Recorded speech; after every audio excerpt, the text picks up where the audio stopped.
Now, I've travelled all the way to America,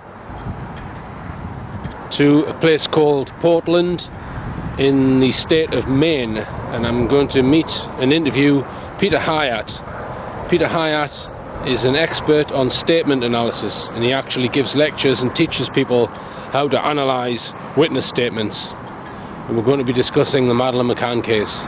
Today I am joined by Peter Hyatt, whose expertise is in statement analysis. Peter, can you just tell us, how did you become interested in statement analysis? Quite a number of years ago, I was a self-described naive, very easy to deceive person. So I began reading books on statement analysis just as a hobby. Mm-hmm. But eventually, this led into an employment where I was given initial 200 hours of training back in late 2001, I believe, in legally sound interviewing, and from there I went into more formal training, worked on cases as a state investigator for allegations of child abuse and later on allegations of adult abuse. But then I went to teaching statement analysis, and after teaching it, it was very natural that those who attended would ask for assistance. And sometimes that assistance translated into, would you do the investigation for us, especially in private companies? From there, I became more and more involved with law enforcement, in training law enforcement, assisting law enforcement. And so currently I work full-time as an analyst and an instructor, teaching law enforcement, teaching journalists, lawyers, therapists, all different professionals who study the techniques used to discern deception, but also content analysis. So it goes well beyond just saying if someone is lying or not. What are they lying about? Why are they lying? Mm-hmm. Which leads to the ultimate is when someone sends an anonymous threatening letter. Statement analysis is often able to identify who wrote this letter and what the person that wrote the letter is like. Right. This allows them to know, is this threat real? The training involves testing, quizzes, practice, more tests, more quiz, more practice. Eventually, we offer certification, and this is also part of the University of Maine's continuing education units, we call it CEUs, for professional licenses. Mm-hmm. So people are involved in formal training are able to reach a level of certification. The certification is only worth what the work shows it to be. And in many detecting deception schools, they run around 70% success. For us, that would be an abysmal result. These investigators are running at or near 100% success rate. Right. And you can test that by, you make an assertion during the investigation stage based on their statements, and then if someone is then convicted on other evidence, you know that you were correct. So that gives you a way of measuring the performance. Yeah, that's one way of measuring. This is actually rather exciting. An easier way to measure the success is the confession. Yeah, the confession or admission, and we have that more than convictions, because when a person is deceptive, and during the interview process, where they are confronted using their own words, it is legally sound, it is non-interpretive, but where they're confronted with their own words, they often will either confess or admit what they have done.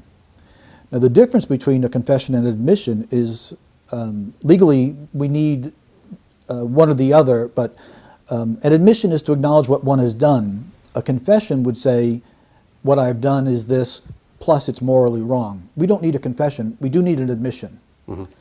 Then we have something, it's called the A to Z. This is very exciting.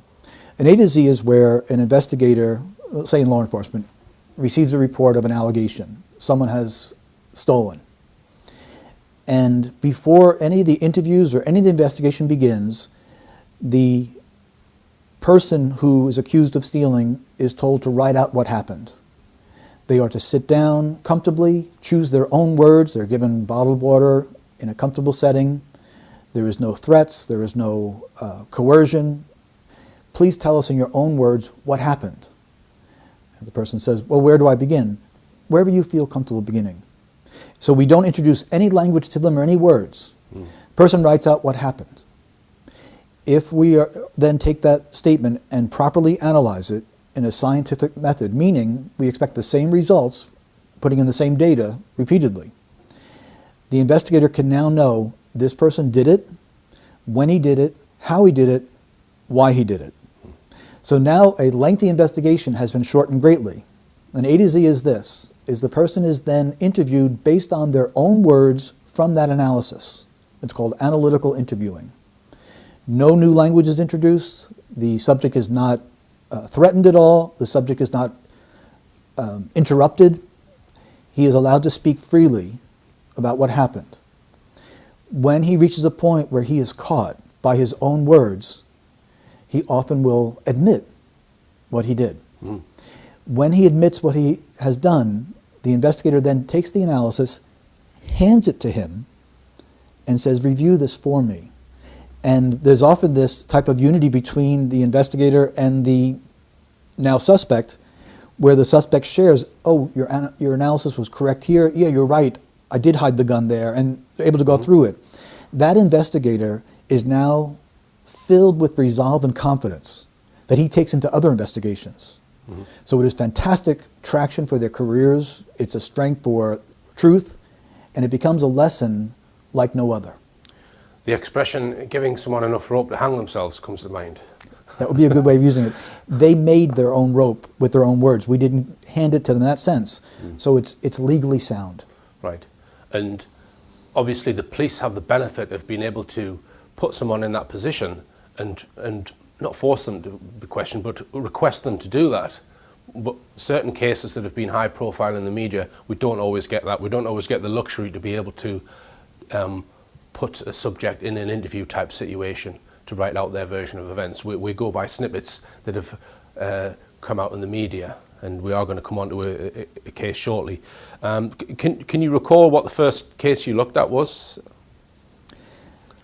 The first case that I worked for someone else, I've had success on my own, but the first case that I actually worked for someone else came after an instruction where there had been a theft, and local police had investigated the theft, but what they determined was that the company had too many employees that could have done it, and therefore they just closed it as unsolved. And the company had sent employees for training, and they asked if I could review their work, and then they eventually asked, could you take over for us? So I had all the employees write out what they did during their shift. I came back and said, here's the one that stole it, here's when he stole it, here's how he stole it. They asked if I would conduct the interview. I did, and he confessed. Right, very good. And have you got a rough figure as to how many cases you've looked at? Hundreds. It would be hard to tell, right, because it's most cases, I should say, at this point in my life, most cases I'm just assisting investigators. They're the ones doing the work. They're the ones that, and many of them are so good that they'll send me their analysis. That's an important thing. A good analyst never stands on his or her own footing. We always ask someone to check our work, always a second set of eyes, at least. And so we have many now in training that other law enforcement is asking them for help now because they're so good at it. Right. They're driven for justice. And is your work ever used in court or by other professionals? Well, it's used in court routinely. Statement analysis, like the polygraph, is not admissible as evidence. What happens is during even a cross-examination, the trained investigator is using statement analysis as he goes into testimony. So for instance, an example of this is a man who was accused of murder, took the stand in his own defense. And this is an example of how a prosecutor used the statement analysis to a successful conclusion. The man had been accused of killing a 13-year-old little girl out in the woods. He had claimed that he was alone in the woods. So, and when he took the stand in his own defense, the prosecutor asked, well, tell us what happened and what happened next. Those are the two most powerful questions that we have. What happened next? It allows them to choose whatever they want to choose, and this is an important point. The average person has a vocabulary of about 20,000 words. When you ask someone what happened, They must go into that vocabulary, decide what words to use out of the 20,000, where to order them, what verb tenses to use, what pronouns to use, where to place each word next to each other to communicate in less than a microsecond of time. That is a process that, when disrupted by deception, we catch. This man said he was alone. I was sitting down admiring the deciduous trees when we were losing daylight, so I got up, and the prosecutor said, "Excuse me, you said we were losing daylight?" The pronoun we is instinctive and intuitive. It meant he was not alone. The defense called for a recess. The next day they came back and attempted to explain away why the word we should mean I. The jury didn't buy it, and he was convicted. Mm-hmm. Okay. And do you purely look at written statements, or do you listen to audio, or do you watch video? D, all of the above. All of the above. Yeah, the training begins with only written statements, and that's really the most effective means of doing this. But what happens is, very naturally, it's called statement analysis, moves to a form of discourse analysis when someone becomes better and better over time. Their listening skills improve, and they're able to analyze as they're speaking. Okay, and I've got a list here of some areas that perhaps can indicate deception. Do you want to mention some of it, Peter, before we analyse the interview that we're going to look at? Sure. So hesitation. Well, we look at a disruption. Now, some people naturally will hesitate as they speak, so we look for a pattern. If someone is suddenly hesitating, we want to know why. So we call this a sensitivity indicator, meaning, for example, if I ask you a question and you answer the question with a question, you're buying yourself some time. I know this is an important question. It doesn't necessarily mean that you're being deceptive, but you've sure caught my attention. Right, okay. And searching for the right words?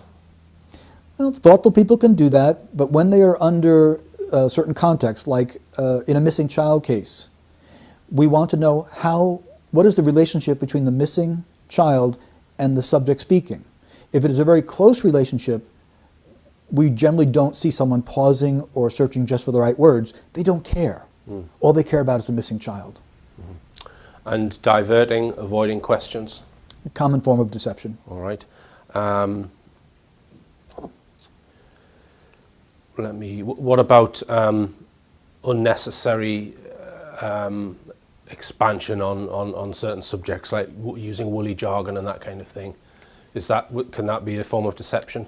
Yes, as a matter of fact, it's one of the most important things we look at. When someone uses an unnecessary word, unnecessary phrase, unnecessary detail, we deem it as doubly important. Right. I'll give you a good example of that. When I go to the store, in order for me to go to a store, I have to leave where I am at. So someone will say, I went to the store. The pronoun I went past tense, and the store is where they went. It is very likely, statistically, to be reliable. But if someone says, I left my house and went to the store, it's unnecessary to tell us that they left the house, because you can't get to the store unless you leave. So we know something happened at the house that you're not telling me. 70% likelihood that it has to do with time or rushing or couldn't find my keys, something like that. But 30% of the time, it's critically withheld information. Right. And what about distancing language, where you try and refer to a group rather than yourself? Yeah, there's a couple of different forms of distancing language, and we look at distancing language and flag it as such. I went Christmas shopping with Heather. I and Heather couldn't be any further apart in the sentence than I just made it.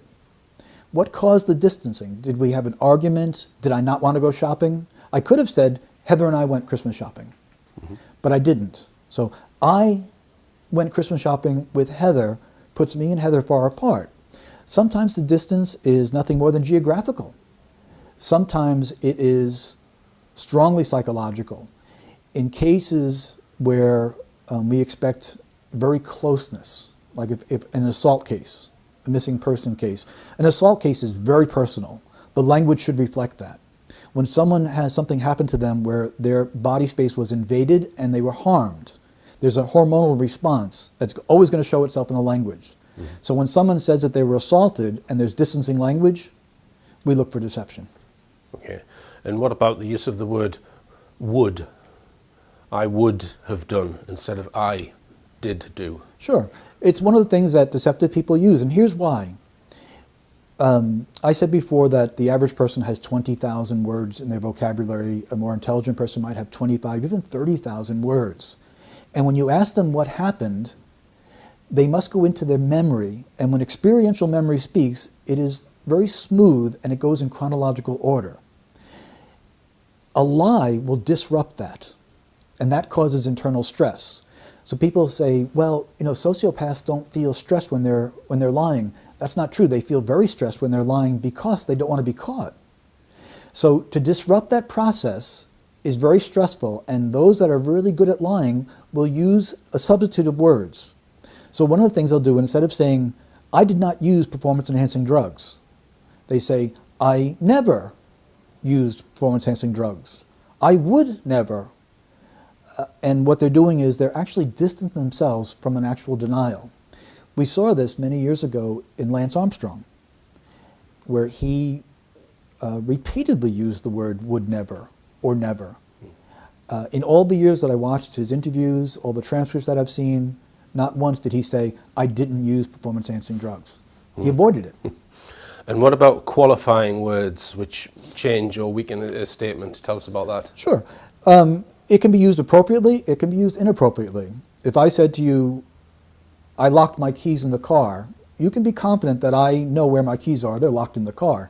If I said to you, I think I locked my keys in the car, that's called a weak assertion because I'm not certain if they're there. I did not shoot that man is very different from saying, I don't think I shot the man. Yeah. Okay. And what about using the past tense about a recently missing person? This is critical. In all missing person cases, we look at the use of past tense. And Richard, when it comes to a missing child and a close relative, meaning the biological father or the mother, there is such a natural denial, even stronger in women than men, that we have cases where a child has gone missing, the child has been found deceased, and the mother refuses to reference her child in the past tense. She just cannot accept it. So if a mother in particular, or a father, but especially a mother with the increased intensity of the bond, references her child in the past tense, we want to know something. We want to know why she thinks or believes the child is deceased. Because at times, even if the police tell them, we believe your child is dead, a mother will not accept that. So when a mother of a missing child speaks of the child in the past tense early on before the processing has taken place, she's giving us a strong indication that she may know more than she's saying. All right. And what about refusing a polygraph test? Can you read anything into that or not? Yes. John Walsh has become famous, unfortunately, for the tragedy that happened in his life here in America. And he advises people very publicly. And what I mean by very publicly is not just through his own website, but through every television appearance he does regarding missing children, is he says to the parents, take a polygraph immediately so the police can do their work and find your child. When someone refuses to take a polygraph, they have a reason to refuse it. And that's of great concern. Right. Okay. And tell us about the ratio of how much time people spend when they're telling a story at the beginning and the middle of it and an end, and what that might reveal.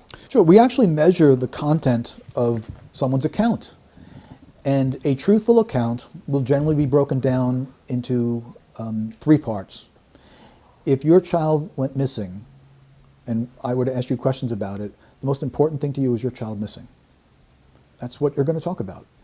And so the bulk of your words are going to be focused on your child and what happened. You might introduce it saying, I went to dinner, and that's a short introduction, and then you talk about your child, and then afterwards you called 911, or you called police, or you called for assistance. but the bulk of your account is going to be found right in the middle. What happened to your child is the most important thing to you. Deceptive people who have guilty knowledge of what happened to their child don't want to talk about it because it causes internal stress. So they talk a great deal of time in what happened beforehand. That's where they focus their details. Whereas any parent without guilty knowledge, any innocent parent, is going to focus upon the child. Now, when I say innocent, I mean a de facto innocence, not a judicial innocence. People are innocent until proven guilty in a court of law in the United States. What I mean by innocent is the de facto or in fact innocence. They have no guilty knowledge of what happened to their missing child. Mm-hmm. That type of innocence. So right. It's important to... Yes, I understand that. Now, you run a blog, Peter, where a lot of this statement analysis subject is discussed. Can you put everything on there, all of your professional cases, or are you limited as to what you can write on the blog? Yeah, the blog is only cases that I'm not professionally involved in. So the most fascinating cases never reach the blog. The blog is also a tool of advertising for my business. The blog catches the attention of investigators and who say, oh, I'd like to study that more in depth. Most of them have had some training in their academies. Some were privileged to go on to the FBI's National Academy, where they learned deception detection. But what I produce on the blog is short summaries, not in-depth analysis. It would take far too long to explain some of the things there. Mm-hmm. On the case of missing Madeleine McCann, I didn't cover it a great deal. It fascinated me, but I didn't cover a great deal because it seemed that it was saturated with coverage. Mm-hmm. And when something becomes that heavily covered, I generally move on to something else. And so I put a general analysis on the blog about it, but really in the interview, there's much more there than... much more in the content of the analysis than is on the blog. So this was an interview that the McCann's did in 2011, and I think it was on Australian television.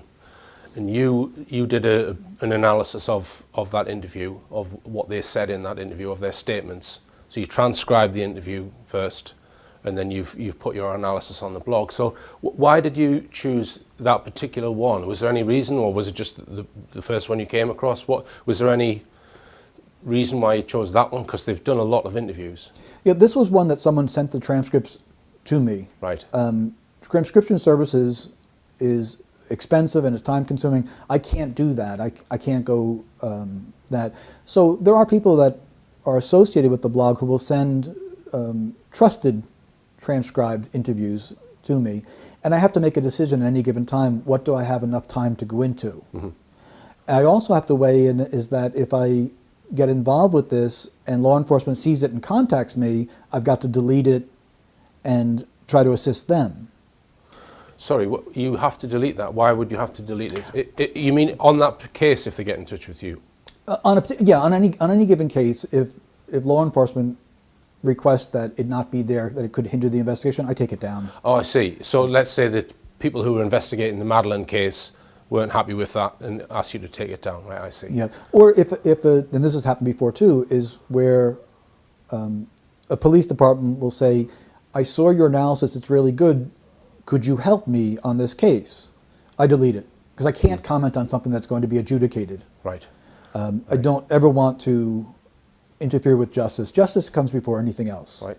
And before we do some analysis on this interview, because you've reappraised it, is that right to say that this 2011 interview, you've done more detailed analysis on it, is that? Yes, my conclusion hasn't changed, my general conclusion hasn't changed, but what I've done is more intense analysis, and there's several reasons for that. One of the reasons is your interest. Your interest is a professional interest here that is deeper than just an average person reading an article. You'd like to know the truth and in detail, and so I can give you some of the details. But there's also something else, and this really applies to so much else in life as well, is when we do analysis of a case and we review the analysis later on, we generally will pick up a little bit here, a little bit there that we may have missed or didn't focus upon. when we reanalyze something from what we call disparate eyes, from a mind that has moved on to other things, it is called the 40% rule. The same content may yield 40% more information. Mm-hmm. And it's quite practical in the sense that your mind goes on a scent. You pick up a scent and you follow it. And once you follow it to completion, you've got a good portrait. When you look at it again, maybe a month later, you don't have that same scent. Mm-hmm. And you say, oh, I need to focus a little more on something else here now. And that yields more and more content. Then you can take it and hand it to another trained analyst who now brings in more information. And so, although it doesn't change the conclusion, it enhances the analysis itself. Mm-hmm. We're literally entering into the perception of reality from the speaker. Before you tell us your analysis on this interview, just want to mention the legal aspects of this. This is opinion. Yeah, there's no statement of innocence or guilt. Is that, just tell us what an analysis is in those terms? Yeah, we call it presuppositional thinking. We go into a statement presupposing an opinion. Now, when someone speaks publicly, there is an expectation that is presupposed. You're either going to believe me or you're not. And the public, we have a right to say, I believe what they're telling me, I don't believe what they're telling me. It is just my opinion. If I say I believe someone or I don't believe someone, as a statement analyst, it's my opinion and here's why I have this opinion. So I'm able to explain why. Now, this is not, it sounds like a moral exercise. It's not. When someone speaks, we presuppose that everything they're telling us is the truth. We actually go into the analysis believing everything they said, unless they talk us out of it. Mm. If they talk us out of it, not only are we able to pick up that they are deceiving us, but the words that they chose in deceiving us can often reveal what happened. Mm-hmm. And that's what I believe is the case we're going to look at. But because the analysis is your opinion, you've not had any legal issues from subjects that you've done analysis on in the past? Just to ask that question. Well, I've had some complaints. Representative Anthony Weiner from New York was upset several years ago about my analysis. He had been sexting, sending sexual pictures to people from his phone, and he claimed that it wasn't him doing it. Oh. And so I had received a complaint from them, and I said, number one, it's my opinion. Number two, I'll take it down when he tells the truth. Right. And since then it's okay. Yeah. And you're confident, because you obviously understand why I'm asking that question, don't you? Yeah. But you're confident that because it's opinion, it's absolutely fine to say, and there's no ramifications. Yeah. Unless someone has been convicted in a court of law, they are judicially innocent, and we have an opinion whether we believe that's accurate or not. Mm-hmm. However, because of what I do for a living, my opinion has consequences. So if I am able to go through an entire interview like the McCann's gave and make a conclusion, it's going to impact my ability to provide for my family. So anyone can have an opinion that's perfectly appropriate. It's legal to have an opinion. If I have an opinion, I can say anywhere between 10% to 100% certainty of my opinion. There's something on the line there for me. If I am wrong, law enforcement is not likely to hire me to work for them. Right. But first, for 4 years, Kate and Gerry McCann have lived a never-ending ordeal, and they still don't know when or if it'll ever end. It began on a family holiday in Portugal when Madeline, their 4-year-old daughter, simply vanished. She hasn't been seen since. Tonight, the mystery deepens. You're about to see home video never shown before and learn the vital clue Madeline left behind. Here's Ronnie Sadler. Okay, spin around, darling. Right round. Oh, yes, I can see your wings. It's a big smile. Oh, yes. One more, big smile. That's pretty. She was an incredibly beautiful baby, actually. You sound like the most biased parents on the planet now, but she was just really compact and just a really kind of nice, round, perfect head, and you know, and then she opened her mouth and the whole world knew she was with us. This would not be considered a blatant past tense use of the verb was. Here she says, she was incredibly beautiful baby, actually. One could argue that she, at age 3, she's no longer a baby, and that they are referring to a period of when she was born, and that would be an appropriate use of the past tense. So I don't assign to this a red flag because of the context. It does concern me, at this point, it's just a little bit of alarm now, that in an interview of a missing child, they're talking about her in the past tense. I expect some form of follow-up that will be in the present tense. A single slip into past tense is an indicator of belief or knowledge that the child is deceased. And that's what's concerning about that. But there are also some other things that are there that aren't any major blaring red flags, but as they build point after point, they become concerning. One of the things is this. Parents of missing children who show guilty knowledge of what happened to the child will often find a subtle way of insulting the child, insulting the victim, blaming the victim, disparaging the victim. When someone is missing, like or when a child is deceased, we call it the angelic view. The child is elevated beyond any normal child. Everything is wonderful. And we hear the subtle disparagement in guilty parents. Casey Anthony actually called her little daughter a name, a derogatory name. In shaken baby syndrome cases, the baby wouldn't stop crying as if it was the baby's fault. The baby wouldn't take her formula as if the baby was at fault. And what that is, in guilty statements, within human nature, there is some drive to justify what happened, to clear oneself. So I don't like several things about this. I don't like a past tense reference without following up present tense. It continued there, and we have a praising of the baby that I do like, and then when she opened her mouth, the whole world knew she was with us, is a subtle way of saying that she was really loud. I'm not sure that sounds like praise. I have 6 children. I have 2 grandchildren, and I listen to the words of parents regularly. And given the setting of an interview where the child is missing, it's not something I expected to hear. Mm-hmm. Now, it's not a point I'm going to hang my hat on, but I've been called to the attention now that maybe Madeline was a little bit loud for them. It's a really strange place to be giving even a small complaint.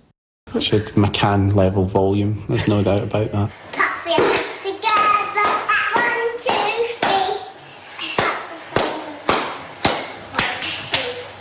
3. Yay, well done. Okay, let's sing another one. I always wanted to be a mother. I don't know if maybe that stemmed from being an only child and sort of, you know, wanting that feeling of family.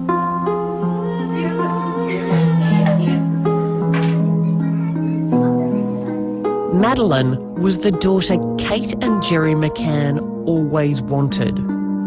For years, Kate struggled to fall pregnant, so when Madeline came along, they felt blessed. They loved to photograph her, and she loved being photographed.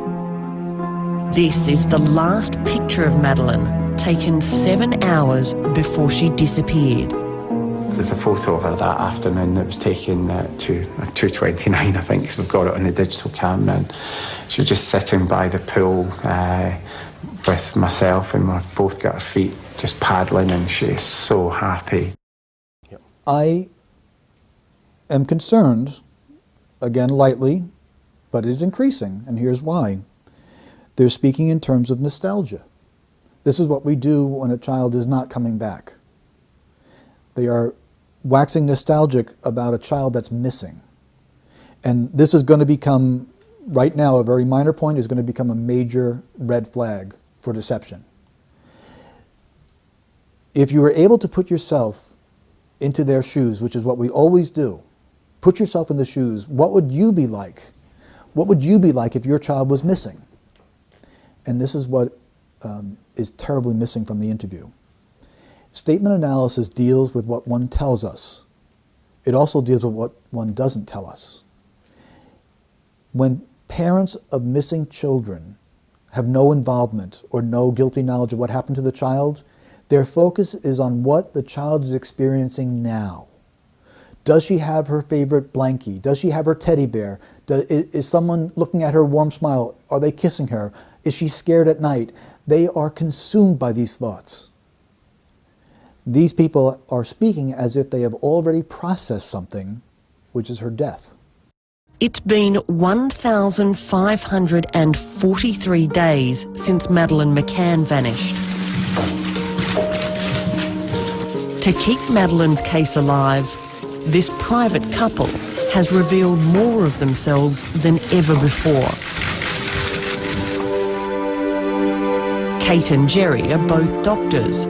They married in 1998 and in 2001, after 3 years of failing to conceive naturally, they began IVF.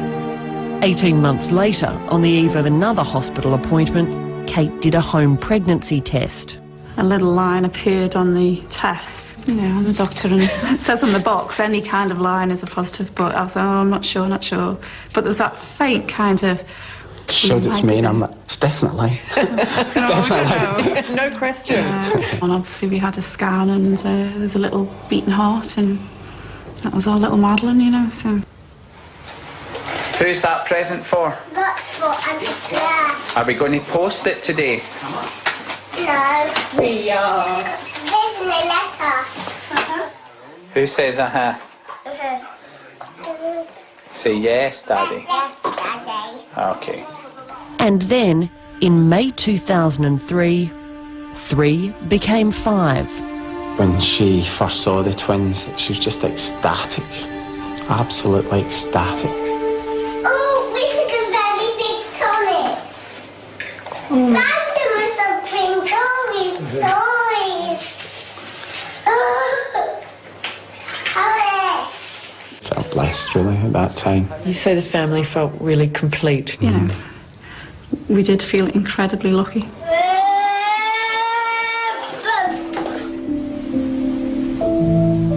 In late April 2007, the McCanns decided to travel to Portugal for a family holiday. In the pink pants climbing the stairs to the plane is Madeleine. Oopsie, you all right? It was the McCanns' first overseas holiday as a family, and they went with 3 other couples. Cheer up, Gerry, we're on holiday. It's a small resort. It was out of season, end of April, beginning of May, and it was incredibly quiet. We felt very relaxed there, very relaxed. A couple of things about that is we like to hear people speak for themselves how they felt, not for we. Then we look at anything that's repeated. So we have the word relaxed, repeated. We have the word very repeated. So very relaxed, and not for himself, Gerry, but for both of them speaking. Okay. So if they're speaking together, that's appropriate. They're now speaking. He's now speaking of their emotion together, and that's not always so usual. And they are telling us how very relaxed they are. This is narrative storytelling. This is setting a scenario. We call it the normal factor. If you take a 7-year-old child and you say to the child, once upon a time, on a day that was just like every other day, the child will sit up knowing that what's about to happen was unlike any other day. Mm-hmm.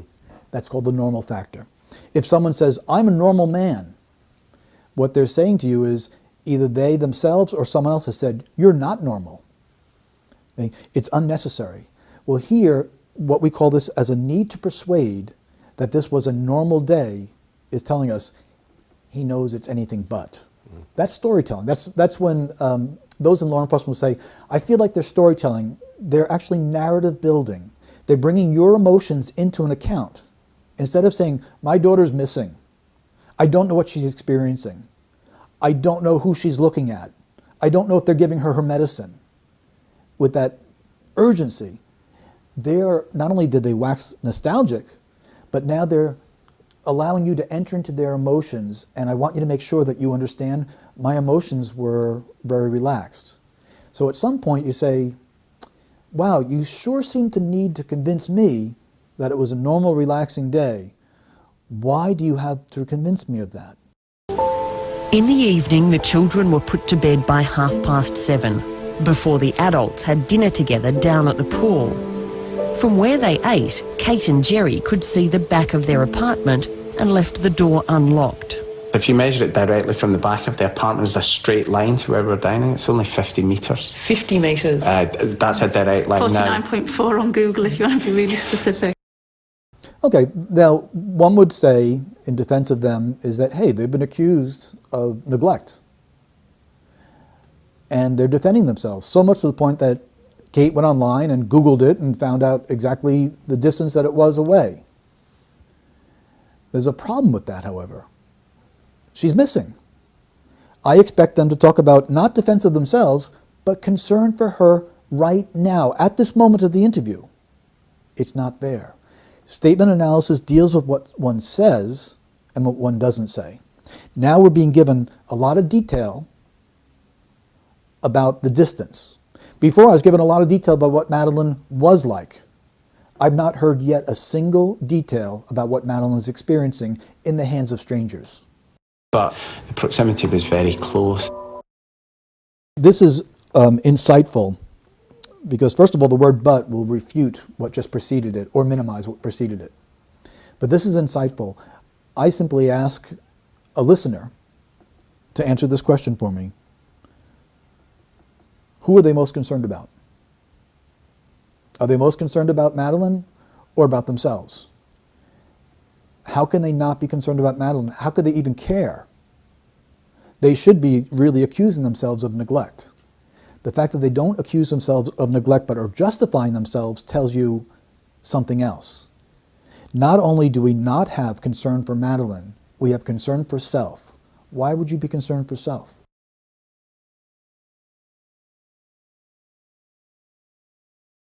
Madeline and the twins slept in a room at the front of Villa 5A. Kate and Gerry believed their shuttered bedroom window, overlooking the car park and street, was closed and locked. Every half an hour, the parents would take turns to check on each other's children. We thought that was the best thing, and it seemed to work absolutely fine, and we didn't have any problem right until the Thursday morning when Madeline said, why didn't you come when we cried last night? We thought, that's odd. Okay, well, when you look at the word but I mentioned before, that should call your attention to what preceded it. And what Kate had said was 49.4 on Google, if you want to be really specific. And I asked the question, who would want to be really specific in this case? Well, the investigators would be. When a child goes missing, the innocent parent's brain never shuts off. This is why they don't sleep, not just the anxiety, but they replay everything in their mind due to a hormonal rush. The fight or flight hormone is elevated, it's up there. In this hormonal increase, their mind goes to detail, particularly when they try to sleep. They will often call the voicemail of a detective and say, I just thought of this and I just thought of that. Always on alert, high alert. Here we have this type of high alert detail, but not about Madeline, about justifying themselves. So with that context, the context now is they are concerned for themselves. When a child goes missing, this is very personal to a mother, and this is very personal to a father. No matter what, when a child falls, a father feels responsible. The father didn't protect the fall, even though he really has no reason to blame himself. We do that. It's just natural. We speak for ourselves. At this point, I am not comfortable with the word we here, we thought, because now he's entering into what she thought. And listen to his words. We thought, not I, but we thought that was the best thing, and then a pause, or a and it seemed to work not fine, but absolutely fine. Then he says, we didn't have any problems.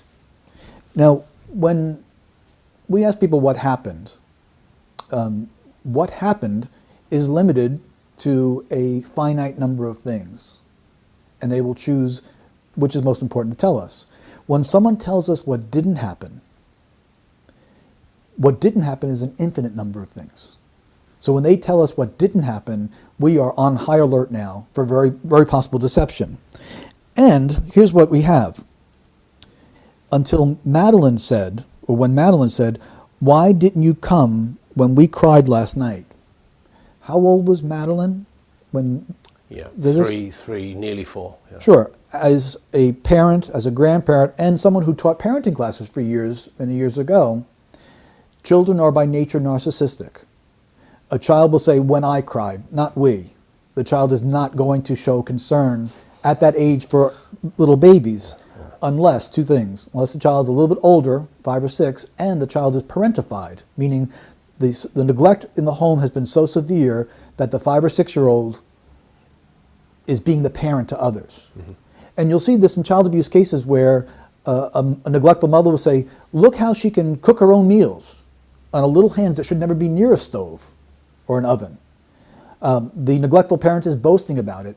Well, here, Madeline did not express concern for others crying other than herself. She's too little to do that. It's when I cried. So at that point, based on that pronoun usage, as a professional analyst, I'm comfortable saying this is not a truthful statement. You now think somebody had either tried to get into the room or was in the room and woke them up the night before? It just seems too much of a coincidence that she made that comment and then that happened that night. Yes, what she's now doing is she's floating doubt for people. She's floating doubt. And she's going to do it more intensely coming up in a moment here. But she's allowing for people to enter into an emotion that doesn't exist. And this is very important in statement analysis. When we experience something that is emotionally charged, I once had a man point a 9mm gun at my head as he was robbing someone in a drug robbery. After it was over, I called police to make the report. I was fine. A couple hours later, I shook with emotion. Like, what just happened? The reason being, it takes time for us to process emotions. If I were to tell you a truthful account of what happened, it's not riveting. It would sound very boring. If I process all the emotions years later and I tell it in a storytelling, I would say this. I once stood in the darkness, and when a man pointed the 9mm gun at my head, the hairs on the back of my neck stood up. And I would tell a story to engage you into the emotions. We call that artificial placement of emotions. Editing, storytelling, narrative building. By the way, I'm not sure if anyone is paying attention at this point. There's a missing child here that I've had no concern expressed for. Mm-hmm. Mm-hmm. This is why this interview jumped out at me. All right. She's actually bringing to the point where the 3-year-old child is some sort of intuitive expert. Right. Your child is missing. What are you doing? When are you going to talk about that? Looking back now, you think that could have been your one chance to save her? Well, as soon as I discovered that Madeline had been taken, it just hit me straight away what she'd said that morning, and I just thought, oh my God, someone tried the night before. Okay, in statement analysis, we have a number of sensitivity indicators that are very closely associated with deception. In fact, in this sentence itself, there's enough to conclude deception. First of all, she is infusing emotion into reporting what just should have been said. Second of all, she's going to a conclusion. She didn't say, as soon as I saw that Madeline was missing. She said, had been taken. She didn't know that. What parents of missing children do is they report their child missing. They don't know if someone took them, they don't know what happened, or if the child ran away. By jumping to the conclusion, she wants to make sure that you know there's a kidnapping. She has a need to persuade the audience there was a kidnapping. The need to persuade itself underlies the weakness. Then the inclusion of the emotions at the perfect point of the statement tells us that's artificially placed there, narrative building. Then we have the infusion of deity. This is often found statistically in deceptive people. They're looking for a greater witness than their own words. When I ask someone, why should I believe you? Because I told the truth, because I'm telling you the truth. The weight of testimony is because it's true, which says basically, if you don't believe me, you're an idiot, get a new job. You shouldn't even be investigating, because I told the truth. The burden is on you because I'm free, because I told the truth. No matter how much you dig, you'll never find contrary because it's truth. The entire weight of the argument is based upon truth. If someone says, I didn't steal the money, why should I believe you? Because I'm telling the truth. 99.9% north, they're telling the truth. That's how powerful it is. They're basing their denial upon truth. When someone has a need to bring in a divine witness to what they're saying, and here in this case of doing that, she's making the assertion that Madeline had been taken, which is already conclusionary, then calling on a divine witness by the inclusion of the word God. Okay? We could indicate here deception by itself and be confident that she's not telling the truth either. All right. Oh, excuse me, another point with this, because there's actually a lot more here in this small answer. The word just, in statement analysis, we look at dependent words. Dependent words are those that don't work without another thought. So if I said, this is my only child, instead of saying this is my child, this is my only child, what are you thinking of? The word only means you're thinking of something else. Did you lose a child? Did you try to have a child, couldn't have another one? You know, what happened there? Something happened. In her case, the word just, it just hit me, and the word just hit me is the timing of the emotion. Okay, the emotion doesn't belong here, but it's part of her storytelling. And I just thought, my God, someone tried the night before. The word just there means she's comparing this thought with something else. Deceptive people do it all the time. They're comparing the thought that they're floating for the audience with the truth, what really happened. It's a small point, but when enough small points come together, it's a large point. In that answer, we have her logical conclusion, her comparisons. We have her giving detail that doesn't add up to what children respond like.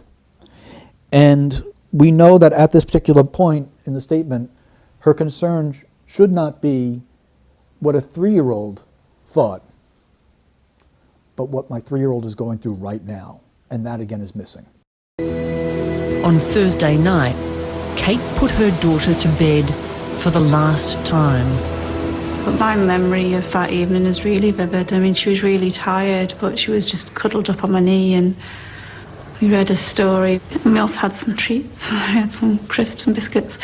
And then after they'd done the usual kind of toilet teeth, we went through to the bedroom and read another story, If You're Happy and You Know It.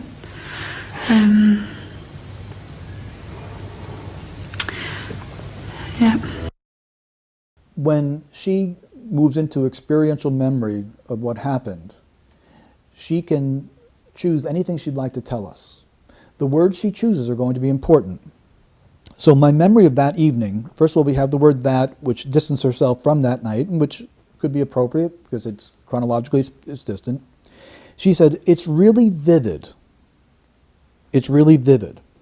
And that's interesting because that type of clarification comes when there's a hormonal increase. The fight or flight hormone, that cortisone and others that rise in the body to the brain, brings great clarity of thought. But if this was a normal, quiet, happy evening, what would cause such vividness in her memory? So what she's doing is she's narrative building, but she's telling us that this night was anything but normal. Now, this is my assertion to the viewers. By saying it's really vivid, she's choosing these words. She's telling us, she wants us to believe that her memory is very strong with details. It's not just vivid, it's really vivid. And I believe her. I mean, she was really tired.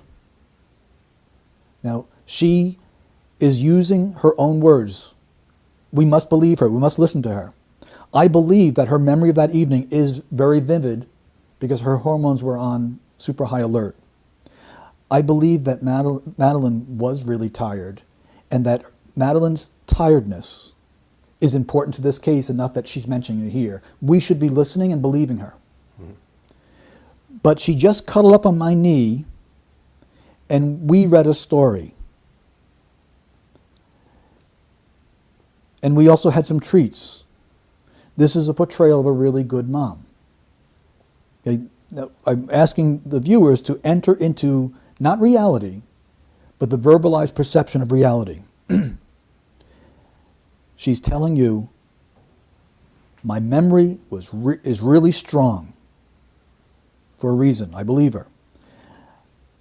Madeline was really tired, and there's a reason why that's here too. And I'm a really good mom. She has a need to tell us this while her child is missing. Okay? This is often an indication of neglect or abuse. There's a correlation between mothers who, when they go for substance abuse treatment, if a mother says in the in-screening of substance abuse treatment, I'm a really great mom, or portrays it in any way, shape, or form, it's a signal for the therapist to go into the history and find this mother has been involved with Child Protective Services. Okay? In other words, great moms are often too tired to talk about how great they are, just from being tired. It's the need to brag is concerning. Now, her child is missing. At this point, the self-condemnation should be through the roof instead of the boasting. This is not a good sign. I'm believing her as she's guiding me until she talks me out of it. I think they may have read. I think they may have had some treats. In fact, she's given me exact details of the treats because I think she really is vivid memory because the hormones are really high, which is concerning. And then what I mentioned earlier about the normal factor, here we go. The usual kind.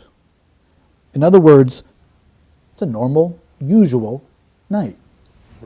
The need for her to express that tells us it was anything but. It was anything but. Now, the mentioning of toilet teeth is unnecessary. There's any number of things that you do with a child, but she chooses to include these things. These associations in language are often associated with sexual abuse. Right. And this, I've heard you say that before, Peter, or read that. That seems quite sort of, I don't understand why that might be the case. Sure, and it does warrant an explanation. I was once investigating a robbery, and the employees were asked to write out a statement of what they had done. And one woman wrote, I woke up, brushed my teeth, got dressed, and went to work. And she included the brushing of her teeth. And in statement analysis, we believe what someone tells us. I believe she brushed her teeth. I also know that when people include brushing of teeth in a statement, it's very rare. It's important to her. It's something that we all do, and 90% plus people don't feel necessary to tell us they brush their teeth. So why would brushing teeth be so important to her? So I spoke to the owner of the business and said, I would like to speak to this young woman about the theft. I said, no, she didn't steal, but I believe she's a victim of domestic violence and she knows who did. And the owners were shocked. How could you possibly have known that? We had met with her. She is in a domestically violent relationship. We talked about it. We've been trying to get her out of it, but she won't listen to us. How did you know? I said, because she brushed her teeth. And they thought that was just crazy. I said, no. What we do is we flag personal hygiene. And we ask you to consider what her life is like. Women that are involved in domestically violent relationships are generally not subject to violence. It is the threat of violence that controls them. So in her world, when she gets up in the morning, she goes into the bathroom, she locks the door, and for a few minutes, she feels safe while she's brushing her teeth and tending to herself. Because the rest of her life is controlled by him. He might text her at work, he might call her at work, he might control things. And what I think happened there was that she allowed him and his gang to enter access into the building to commit the theft. Brushing her teeth was something so important to her that she mentioned it. So whenever we see personal hygiene, where it is unnecessary, we explore for these matters. Now, the idea of sexual abuse comes in with water.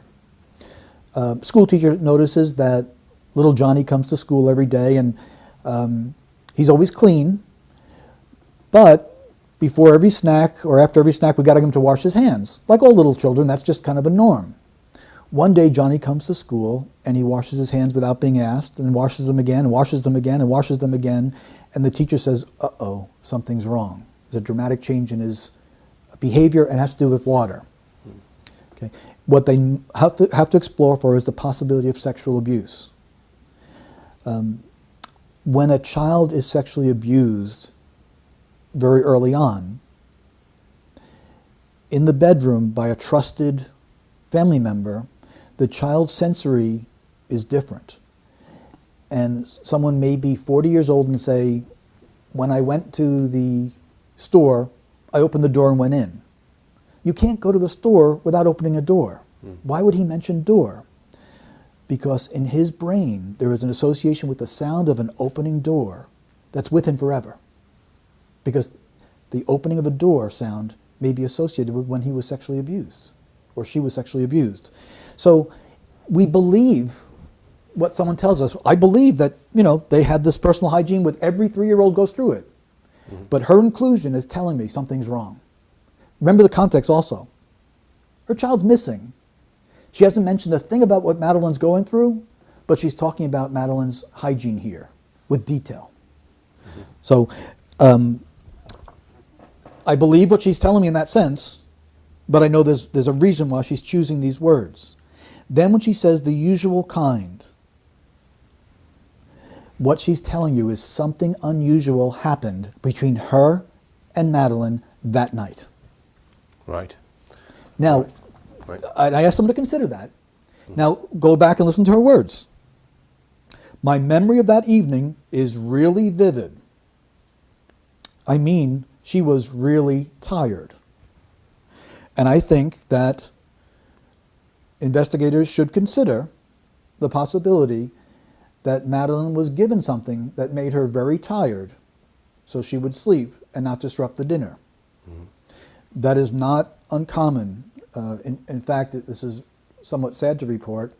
I once had to investigate a physician who was accused of drugging children. And he spoke plainly to me and said, I give them cough syrup because their parents are abusive. The state cannot take the children away from the parents, but I know they're abusive. And by giving them a teaspoon of a type of cough syrup that will help them sleep, the parents' drug night will not be interrupted, and the child won't suffer even more so. It was a dreadful decision that he made, and he didn't practice medicine very long after that, as you can probably imagine, but it's something much more common than people would believe. We have not only that, but we have a doctor here who had access to that sort of thing. An anaesthetist as well, she was.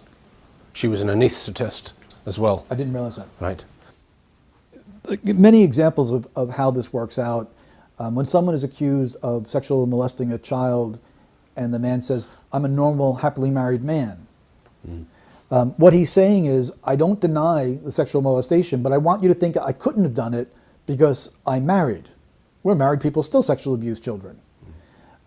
So when the word normal is used, it's an indication, and any word near that, normal, usual, regular, when it is used, it means the person is thinking of something unusual, abnormal, not the norm. while they're speaking, and they're trying to deceive. So here she's revealing a knowledge, if we're listening to her, that this day was what they went through, that routine was not normal. Okay. I also, before we leave this last quote, we have, she just cuddled on my knee, and we read a story, and we also had some treats. The word we is used to connect people. It's a very powerful pronoun. It often speaks of unity. And we do not hear the word we between a murderer and a victim. It's very unusual. What this suggests, along with the word cuddled, is something different. The word cuddled, that's what 3-year-olds do. It's unnecessary to tell us that. It is persuasive language. She's trying to portray something as being very close, very normal, telling us that something wasn't normal about it. But the word we suggests something to consider, that what happened to Madeline that night may not have been intentional. And so I am a slave to the statement. The words must guide me, and no matter what my opinion may be, what I do now is I have indication within the language that there is no concern for Madeline, which we'll explore, that Madeline is not alive at this point, and that they are concealing information about what happened to Madeline, but thus far, this is not premeditated. Mm-hmm. This is someone who had a boundary set up in the family, and the ties that bind them together here produce the word we. Mm-hmm. When you say that night, right, the night that something happened, if it happened, mm-hmm. Are you convinced that it's the night that they said, or do you think it could have been a different night, a previous night? Oh, it could be the previous night. This could or previous, not necessarily the date they've said. Yeah, that's a very good point, because usual is given. Usual is given. What she could be talking about is patterns. Mm-hmm. Speaking of patterns, if this child was given something to make her sleep, it wouldn't have been the first time. Mm-hmm. And that's what that could suggest. Mm-hmm. If you've watched my final film, a lot of people think that they spent 3 days or so before they announced to the public that Madeline had gone missing, that they spent some time planning it. That's a well, it's all covered in my final film, basically. But what we looked at was, we went back in time from the point where they alerted the police to try and find evidence of her being alive in photographs and all kinds of things. So there is a school of thought that she died on the 29th of April, which was 3 days before they even reported her missing. So I don't know, have you not watched that final film? I haven't yet. Right, okay.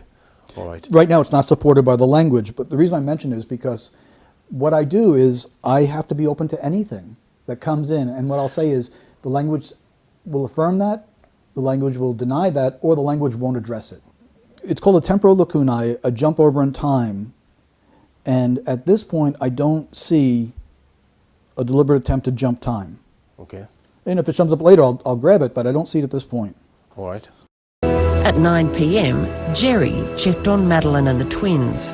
I actually stuck my head round the door, and I just lingered for a few seconds and thought how beautiful she was. And that's the last time I saw her. This is very concerning. This is a statement that bothers me a great deal. First of all, he begins with the pronoun I, which means psychologically he's putting himself there. This is good. We want him to be there. We want to have reliable information. But the next word is actually. The word actually means he's comparing what he's claiming to do with something else. Why would that be necessary at this point? Then I'd actually stuck my head around the door, and I just lingered for a few seconds and thought how beautiful she was, and that was the last time I saw her. At this point, his child is missing, not dead, according to their narrative. even though he's referencing a specific night, is Madeline no longer beautiful? And what I asked of you is to consider that when you give a detail of a past tense event, the detail should be in the past tense appropriately. When you speak about character or ongoing characteristics of a missing child, it should be present tense. And I thought, how beautiful she is. And that's the last time I saw her. That would be more acceptable. This is a past tense reference to Madeline herself, not specifically bound up to a detail, but actually, was she only beautiful that night? That's what I mean by an attribute. So when someone uses an attribute of a missing child in the past tense, it's not a good signal. Right. It's not a good signal at all. Now, he also stuttered with the pronoun I. So what we look for is that, does he normally stutter? And he doesn't. He's not a stutterer. The pronoun I is something that we in the English language use millions of times. We are as good at using the pronoun I as we could be as good at anything in this life. When someone stutters on the pronoun I, there is an increase in tension and anxiety. And this stutter bothers me here. And it's important. He's talking about his daughter in the context she's still missing. So while the several things are wrong, he gives a narrative or an emotion. He references her beauty, which should be ongoing, and it's not. And he stutters on the pronoun I, and I still wait to hear concern for what Madeline is going through while this interview is being conducted. And that's going to be a bigger point as we move forward. Yeah. Excuse me. The last time someone sees a missing child is always going to be important. Right. This may sound a bit strange, but I believe him. I believe that the last time he saw her, he did linger. And he did think about how beautiful she was. I think this is where she was disposed of. And I'll build this theme as we go along. All right. The last time you saw her, you thought how lucky you were. Exactly. And that bothered me because that's very poor interviewing. That's why we train journalists to not teach someone how to lie. Because the problem with that is he did not think about how lucky he was unless something was wrong. And that's, I can't say that he thought how lucky I was. He only affirms it from what the interviewer said. The interviewer should not have said such a thing. The interviewer is speaking as if the interviewer believes the child is dead. If you have no guilty knowledge of your missing child and you leave the child to go to dinner, you're not going to have that type of nostalgic thoughts. You're just going to dinner and, we'll miss her, we'll be back in shortly and everything will be fine. You don't have those type of thoughts. Having those type of thoughts is an indication of guilty knowledge that Madeline's gone. Your world shattered within an hour. We now have a period of time, and we also have a case of distancing language where he didn't say, my world is shattered. If my daughter was missing, my world is shattered. Not your world, not someone else's world, not everyone's world, because everyone experiences this universally. My world is shattered. I'm the father. What's going on with Madeline right now? No concern. What I'm building towards is this. There's a reason why the McCanns do not show any concern over what Madeline's experiencing right now. They're intelligent people. They're no dummies here. They're intelligent people. They're not concerned. Parents are forever concerned because even Stephen King said, the terrors that a parent's mind can conjure up in wondering what my children are going through is more horrible than anything he could write. Our imaginations double down on us when we try to sleep, worrying about every little slip, every little fall of our children go through. They have shown no concern in the most extreme of circumstances, why not? And they're going to answer that question for me. So Gerry, as a biological father, is telling us that his world isn't shattered, your world is. That's distancing language. At 10 p.m, it was Kate's turn to look in on the kids. At that point, I expect to hear, I got there and Madeline was gone. That's, it's not a discovery, it is a traumatic, personal, up-close personal, extreme event that puts hormone levels so high that if they don't recede quickly, there's going to be PTSD. In other words, the hormonal response of finding your child missing is going to be so extreme that in a few moments, you're not going to be able to reason the emotions down, the hormones down. If you're driving your car, and as you're driving, someone cuts you off, and you grab your wheel, and you can feel the flush of hormones. You feel it physically. It's a physiological reaction. You say to yourself, I'm okay, and your hands begin to loosen. The blood goes back towards the blood flow that initially went out to protect you, and the hormones recede in just a few moments, maybe a second or two, even less than a second. If that hormonal response were to stay elevated for more than a few seconds, it is very likely that 30 years from now you're going to wake up screaming because the brain has an imprint on it. If you walked through the door and found your child missing, the hormonal response is so extreme and there's no reasoning it down, that parent will suffer for the rest of the parent's life, even if the child is found safely a week later. 30 years later, the parent will still wake up screaming because the imprint on the brain, the inability for the brain to process the most powerful of human emotions, of mother-child bonding, it can't happen properly. And so we can mitigate it by trying to get them to process it. Journaling is very helpful, but it is so intense. And that's why the vividness is so powerful. And it's physiological. When you're under attack, when something like that happens, your pupils will dilate, you go on high alert, blood will flow to and from certain parts of your body, your legs will become stronger so you can run.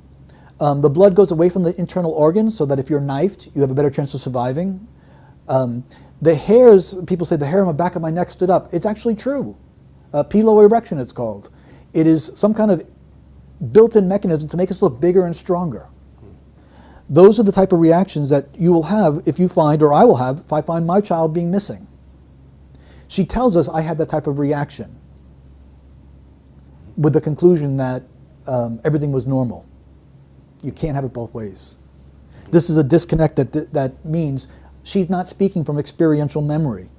She's using certain points of the account, stitching it together in an overall deceptive account. The bedroom door where the 3 children were sleeping was open much further than we'd left it. I went to close it to about here, and then as I got to here, it suddenly slammed. And then as I opened it, it was then that I just thought, I'll just look at the children. And literally as I went back in, the curtains of the bedroom, which were drawn, were closed. It was like a gust of wind, kind of just blew them open. This is not a sophisticated liar. This is a silly story where my child is missing and I'm talking about the curtains and blowing and all sorts of emotions. That's where someone who is a police officer, even without terrific training, will say, storytelling. This is storytelling. Well, we call it narrative building, and what she's doing is she's giving the inclusion of emotions, besides many other indicators of problems within the house, including the door. The bedroom door where the three children,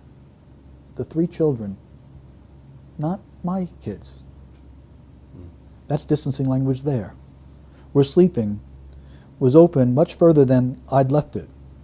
That's not what she says. We left it. Does that mean that she and her husband each took a hand and moved the door to a certain level together? Because that's what she wants me to believe. Mm-hmm. She's lying. Mm-hmm. This is deception. The fact that she's using door for deception is because she's building a narrative about a kidnapping. The need to build a narrative about kidnapping says the child wasn't kidnapped. That plainly. And literally, as I went back in, the curtains of the bedroom, which were drawn, were closed.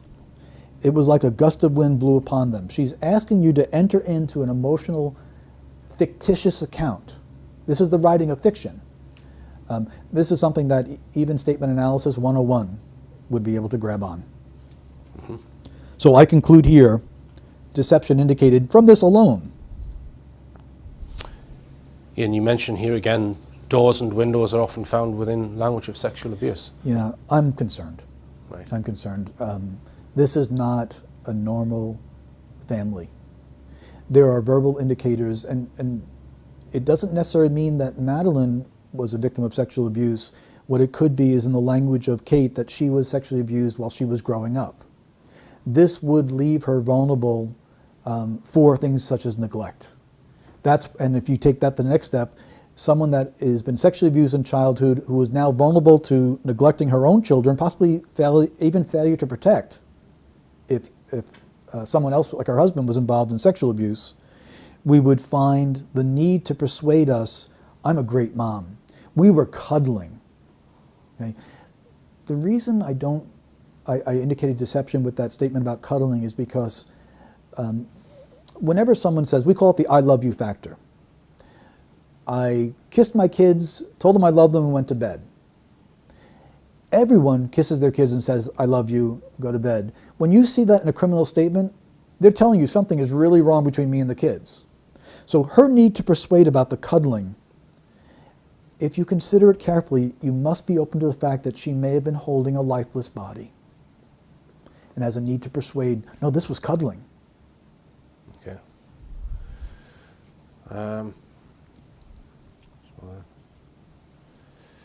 This answer, by the way, was one of the most important answers because here we were able to look at the larger measurement of the statement of what happened as she gets into it. And this is a very lengthy introduction. She's not getting to the point of telling us that Madeline is missing and what must she be going through. She is narrative building of even if we just measured it with the scientific measurement of our formula of 25% introduction, 50% content, 25% afterwards, she is heavily delaying getting to the point and giving lots of unnecessary details. Mm-hmm. Where do we have more detail? On what Madeline is going through or on the windows? And the curtains, which had been closed, just swung open into the room and revealed that the shutter was all the way up and the window being pushed right across. And then I just knew she'd been taken. Right. She goes to a conclusion of the matter and she goes into present tense language. This is an intelligent woman. She knows how to use verb tenses. When someone is committed to something that happened, I came to the building, not I come to the building. Well, here we have a continued description about the curtains, which is concerning to me, just swung open into the room and reveal that the shutter was all the way up. So if we want to believe what she's going to say is that the reason that she knows that someone had been taken her is because she walked into the room and the room just magically opened itself up and said, look at the evidence. She's lying. Okay. This tells us Madeline was not kidnapped. Okay. Kate says after a quick, frantic search of the apartment, she ran back towards Gerry, who was still with their friends at the table by the pool. I can't remember exactly where the table was. It's kind of in this bit. So it'd be about round here. And I was kind of sitting in this bit. Yeah, I mean, Kate was clearly distraught and I jumped up, but it was kind of disbelief. She can't be gone. She can't possibly. How could she be gone? And I was saying that to Kate as we were both running. Deception indicated, and here's why. First of all, we have him making an assertion. I know where the table was. I know exactly where the table was. So he's giving us an indication, I am on high alert, the same what she had done before. And then, with this precise language, he immediately moves away from it. it was kinda, he now qualifies it, this bit, so it would be about around here. And I was kinda sitting in this bit. So going from this exact, this is a form of self-censoring. He is stopping himself from going to this precise way. He has a need to conceal. He then describes his wife's emotion. Kate was clearly distraught. Now consider this. If your child is missing, you're going to be distraught. Telling us that she's distraught is narrative. It's not necessary to say. I didn't think that she stopped to smoke a cigarette and to look at how beautiful the stars were in the sky. Of course she'd be distraught. Telling us that she was distraught is unnecessary, therefore it's very important. But he now looks to persuade me. Not only was she distraught, but she was clearly distraught.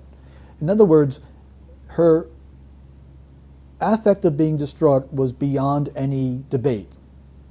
So I want you to know that when my child was missing, my wife was really, really, really upset. That's goofy. And that's what this is. It's a need to persuade. That sounds, to the average listener, that sounds goofy. And I jumped up. You know, we did not think that you stopped for a cigarette. We did not think you said, okay, let me have dessert first. This is also unnecessary language. And then he says, kind of disbelief. I believe him. Because he knows it's not true. He knows what he's doing is narrative telling. And so the first thing he's going to say is, where is she? We must find her. No, she can't be gone. She can't. She can't possibly be. How can she be gone? This is an important part for your viewing audience to understand. Guilty people will ask questions. They are looking to see what answers are out there. They're looking for responses from even the interviewer, from police, from the audience. They're floating their alibis to see, will you agree? The first thing that anyone would say if your child was missing is, where is she? Not how can this happen? No, this can't be happening. Now, we don't even reach denial stage yet. As a father or mother, the first thing we do is, no, I'm going to find her. She wandered out. The door was open. She's out here, let's get her. They know that she didn't wander out. So he artificially not only imputes his emotions into this part of the statement, he artificially inflates both of their emotions. The fact that he says that he had to do something immediately, and I jumped up, it itself is unnecessary. Of course, any father's going to jump up. He has a need to persuade us. He might, at this point, be reliving the emotions, the motions that he went through in this. So he gives us, he wants us to think that he's in denial. She can't possibly be what? He stopped himself. Be dead? How can she be gone is a question. And I said that to Kate, no. And I was saying that to Kate as we were both running. Now this is also interesting, and it may be a little bit overkill, but this is what analysts do. We would take this short answer and analyze it for hours. And just one small point here. And I was saying that to Kate as we were running. Nope. As I was saying that to Kate as we were both running. He has a need to persuade that both were in earnest, both were upset, both were in emergency mode, because they weren't. Those that are in emergency mode don't even need to tell us they're in emergency mode, but they certainly don't need to persuade us. His need to persuade that they were in emergency mode tells us this was not unexpected, this was not an emergency. Richard, he's lying. Okay.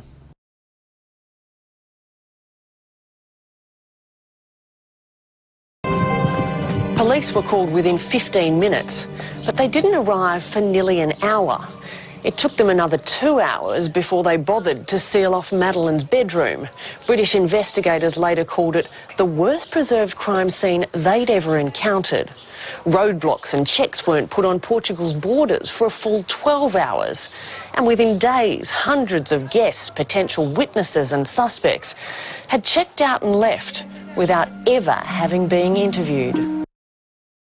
Now, I can't defend what the police did or didn't do. I don't know it. I didn't work with them. I have no association with them. But I do ask your viewing audience to consider that it is very possible that the initial investigators didn't believe they needed to do any of those things. Yeah. I'd like you to consider this. I know exactly where that table was, and then he stumbles over to exactly where the table was. Why would he give such an unnecessary detail? Why would we care where the table was located? In resisting interrogations, Navy SEALs use a tactic. If an enemy takes a Navy SEAL, the Navy SEAL is taught to resist the interrogation by giving enough truthful details of something irrelevant to satisfy the interrogators. And so Navy SEAL is captured, and he talks about how he dives and cleans the ship. And he gives such details that the interrogators think this idiot is someone's job is just to clean the ship, and he's going on and on about every detail of how he does it and how long he's underwater, what tools he uses. Nothing to find here. Gerry shows a stronger or a more efficient level of sophistication and deception in this manner. This is, in fact, what you had mentioned earlier in your question. This is a form of diversion. He is safely going in to describe a table, because that's a safe thing to say. We call this leakage. He knows what happens, or I'll say it this way. The brain knows what happened. He now has to go into the brain and talk about what happened, but not give it away. It's really difficult because he might choose some of the wrong words by accident. So he focuses on a table, and then he stumbles on it because it's such a ridiculous point. He's using a diversion tactic because it's necessary. So what we do is we say, well, here's a diversion tactic. Why would the dad of a missing little girl need to make such effort to divert attention away from what happened? The night seemed so long. Every second was excruciating, and it was dark, and he just wanted to be light, and everybody searching, and Madeline found. Okay, this particular statement itself is very concerning. First of all, we'd ask the question, for whom was this night so long and so excruciating for? For Kate. Or if we want to listen to her words, it was not even for Kate, it was for you. Listen to what she says. Believe what she says. The night seemed so long, every second was excruciating, and it was dark, and you just want there to be light. Not she, not her as a mother. But by the way, was it excruciating for Madeline to be taken? She shows concern for you or herself and nothing for the child. A parental instinct is so powerful that we've used it in judicial courts since time out of mind. Going back to the Solomonic courts of your Bible lessons, where two women gave birth to children and one woman rolled over and suffocated the child. And they each claimed custody of the living child. Neither wanted custody of the dead child. And it went all the way to Solomon's court, and people who know the story said Solomon said, bring me a sword, cut the living child in half, and give them each half their baby. Solomon had no intention of committing murder. What Solomon had done was repeated both women's arguments.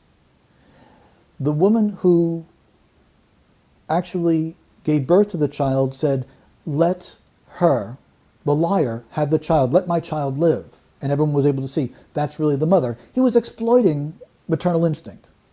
Prior to that, he simply repeated their arguments. And if we listen very carefully, especially as it comes out in Hebrew, it's very simple. This mother says, the dead child is hers, the living child is mine. She mentioned the dead child first. That's what people do. They mention their own first. But this mother says, no, the living child is mine, the dead child is hers. She mentioned the living child first because that's her child.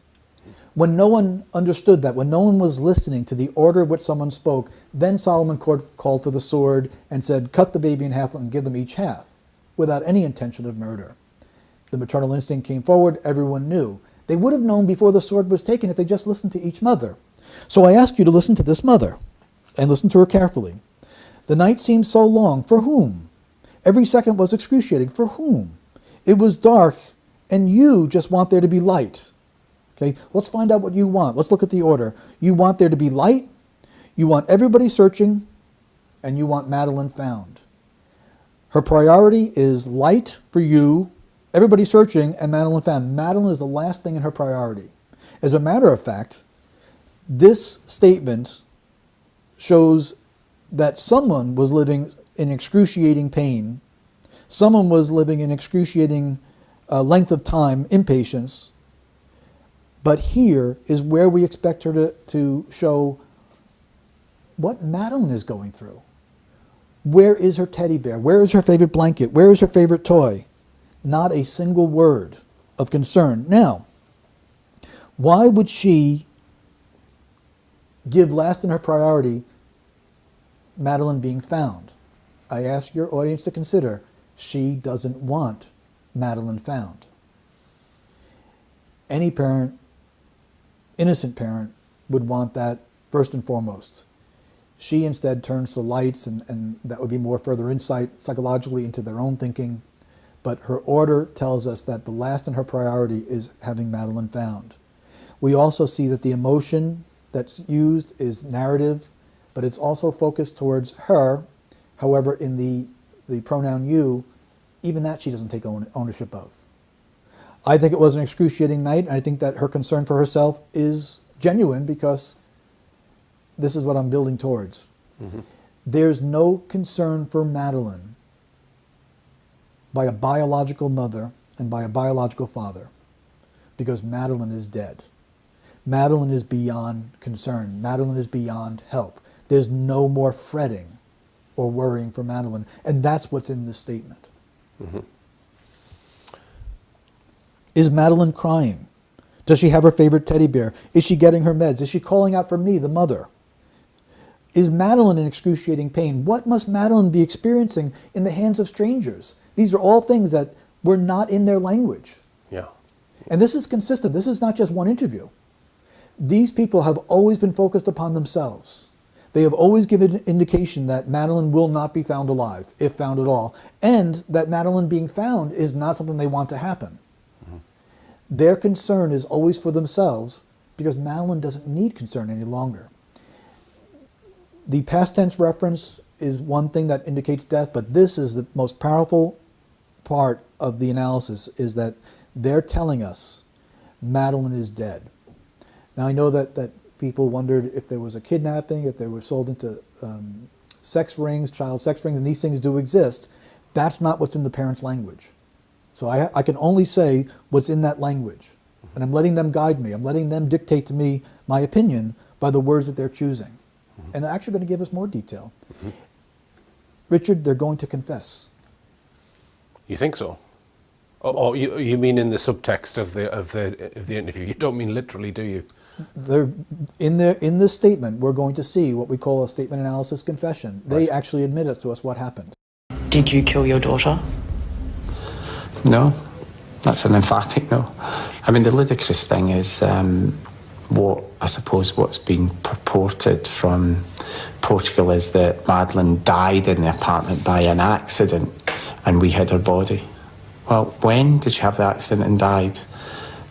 Because the only time she was left unattended was when we were at dinner. So if she died then, how could we have disposed or hidden her body, when there was an immediate threat? It's just nonsense. So, and if she died when we were in the apartment or fell and did something, why would we cover that up? And this is what we call the embedded confession. This is where a guilty party will put together in their own language what happened. And we need to listen and believe them. We also have the principle of them asking questions. This is very important. They're asking questions to find out how their answers will be responded to. Will it be ridicule? Will it be acceptance? Will it sound sane? Will it help get them off the hook? Listen very carefully to what they say. It's a yes or no question. Did you kill your daughter? No is a good answer. And what I teach investigators to do is when someone is asked a yes or no question is to count on their fingers the number of words following the word no. No. That's an emphatic no. And on and obviously it goes into the point where it goes beyond your 10 fingers. When it goes that long, very simply speaking, there is a need to persuade. So the no is not going to stand on itself. If he said no, I didn't kill my daughter and I'm telling you the truth, this would be something very strong. And we'd have to ask about her. And we'd also have to ask, did something cause your daughter's death? That sort of thing. But here, no, that's an emphatic no. The first thing we know about his denial is that his denial, from his perspective, needs some help. It's weak. That's an emphatic no. So the first thing is no, okay, an emphatic no. My no needs emphasis. Why does it need to be emphasis? Is one. I mean, the ludicrous thing is what I suppose what's been purported from Portugal is that Madeline died in the apartment by accident and we hid her body. Okay. What he tells us here is Madeline died in the apartment, his words, by an accident, which would support the pronoun we that we heard between mother and child, and we hid her body. I believe him. The reason I say this is an embedded confession is because he is not entering any other language. He's not quoting anyone. For instance, if I said, well, you said that I killed her, that's not an embedded confession because I'm actually quoting you. Here, he's not only is he not quoting anyone, he's only saying what's been purported, not even an accusation. And we need to be listening to him. This now tells me, as an analyst, Madeline died in the apartment. So I know from their language thus far that Madeline is not alive. They are in need of an alibi. The death was not intended, and the location of the death is in the apartment. And again, by accident. And then I know something else now. I know that we hid the body. Gerry and his wife, the two McCanns together, they worked together to hide her body. Then he goes into questions, and this is where guilty parties are looking to see what a response is. They're disguised as rhetorical questions, but they want to see what people respond to them as. This takes place even in the interview process. Well, when did she have the accident and died? Okay, what they want to know is, do people know the exact time of death? Because the only time she was left unattended is not the only time we left her. He's now removing himself from that. Left unattended is passive. Was when we, which shows unity between him and his wife, were at dinner. So if she died then, which this is, we call this an allowance. The father of a missing child is allowing for a scenario that denial will not allow. There's no natural denial. He's saying if she died, then, not even if she was dead, which is itself a red flag, but now about a specific time. How could we have disposed, hidden her body? The word disposed and then hidden, the change there, actually shows respect for Madeline. It's a softer terminology. Not dump the body, and he even changes dispose, a self-correction from disposed to hidden. He now tells us that they didn't dispose the body, they actually hid it. This is why, and this confirms the priority. We want there to be light. We want there to be searching. By the way, we also want them to find Madeline. But it's last on my list of priorities.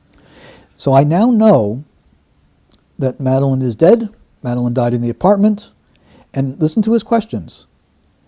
When did we do this? How did we do this? You know, when there's an immediate, it's just nonsense, self-censoring again. And if she died when we were in the apartment or fell and died, why would we cover that up? Okay, that's the most important question he asks. So he now introduces something else that may have happened. Madeline fell. I am concerned and remain concerned that Madeline may have been drugged in any way, shape, or form, whether it be nighttime cough syrup or something more, so that these people could go and have their dinner and their party and get their break and all that, that Madeline awoke and fell and got injured, and the injury was beyond. Yeah. Can I just interject with a question, Peter? Sure. When he's saying, he's alluding to the fact that he doesn't think they would have had time on that particular evening to deal with the body. Could that suggest that there's been pre-planning and the meal was orchestrated to allow for a window for their phantom abductor? And he's confident that he can show the audience that there's not enough time for them to have done that. So in other words, it's possibly happened on a previous time. Yes, it is possible. And the focus on time, which he doubles up on, opens that door up now for us. Right. We have to consider it. Intention, it hasn't changed. In other words, that this death was not intended is not changed by this. But the fact that they do, or he does, in his language, focus so much on time, we must now be open to the possibility that he has a confidence about this time frame because it happened at a different time frame. So the answer is yes. Okay. What he's doing is he's affirming every other point of analysis. So when I said earlier that we look at little point here, little point there, he's now summed it up for us. The reason why this father does not show any concern about what Madeline is going through is because Madeline is beyond experiencing anything that he would need to be concerned about. Mm-hmm. They hid her body. Right. That's what they did, according to his language. But I don't think we should dismiss quickly that he introduced falling. Mm-hmm. She was very tired, Kate said. Mm-hmm. They had left her for their own. And so he asked the question, why would we cover this up? Mm-hmm. And the answer is quite simple. We have professional people who have 2 other children, an unintentional death. You're going to lose custody of the children.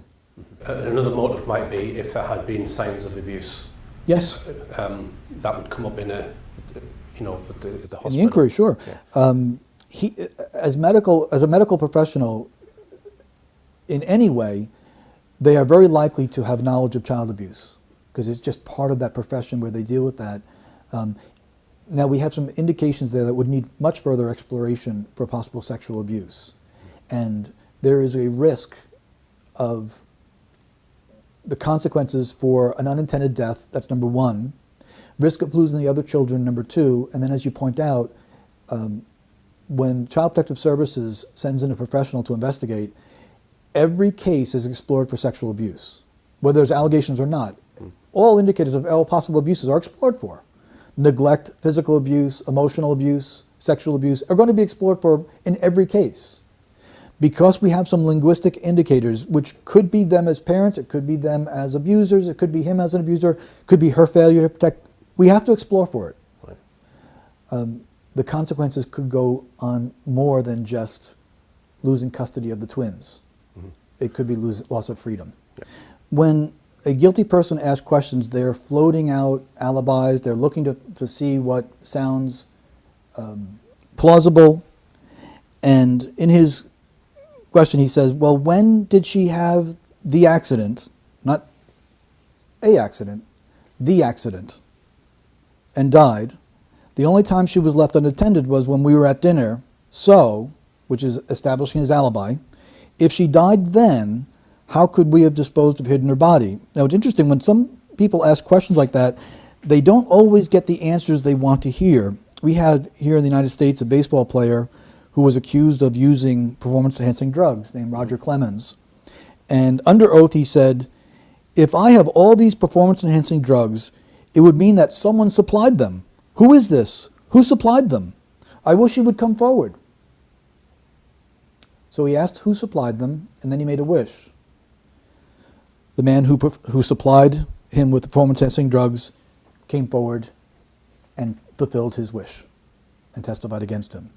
So by asking a question, they're trying to portray it as if it's not plausible while they're giving out information and admitting what happened. Mm-hmm. This is an embedded confession and statement analysis. This is not the quote of someone else accusing them. This is what was purported to come out from Portugal. what he's saying to you is Portugal police know.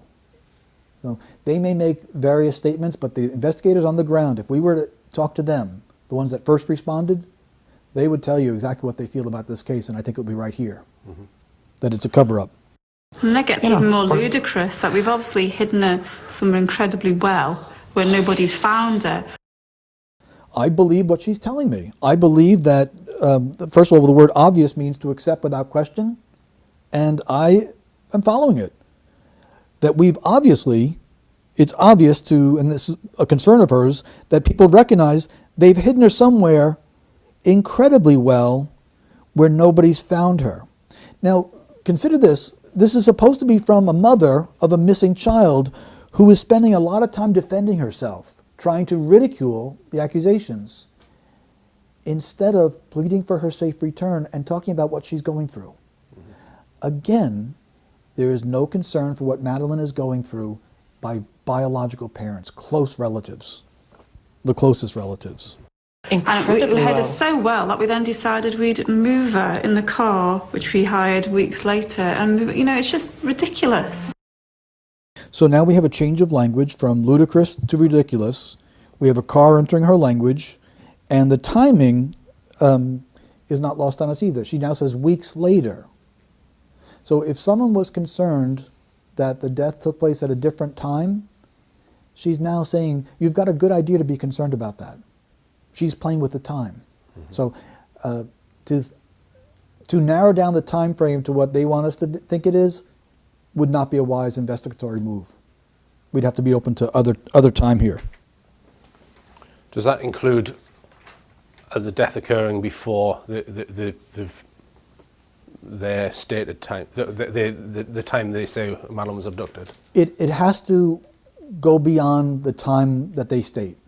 It has to, right. because their words are guiding, at least from my perspective as a statement analyst, they're not locking in a time frame. By choosing 3 weeks is to deliberately blur.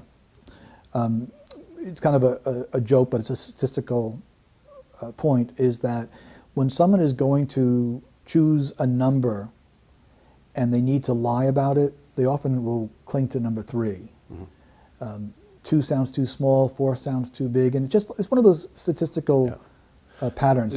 They did hire a car after they'd reported her missing, a few weeks after. So that's what she's referring to there, and there was evidence found in the car. Yes. Of a cat of a dog evidence, I believe. Yep. The point being is that as she even goes to this area, she's changing the time frame for us. Right. So even if 3 is accurate, right. It's still fascinating that she is now moving the time away from what they originally said. Right. So it's sensitive to her. Right, I see. When you come back to Portugal, do you feel closer to Madeleine? And although I don't know where Madeleine is, that is the last place that I saw her and held her, and I guess there's a part of me that still feels connected to her there. So. This was an interesting question, and I thought for an interview that I did not think very highly of, this was a fascinating question that grabbed my attention. And I think the interviewer might be probing for what we actually get here. Is her answer is important. Although I don't know where Madeleine is, no one accused you of that. So before she even gets to her emotion, she has a need to deny that she knows where Madeleine is. You know what that tells me? She knows where Madeleine is. Right. That she's actually affirming that we hid her incredibly well. These 2 smart people who were in panic mode for themselves hid her incredibly well.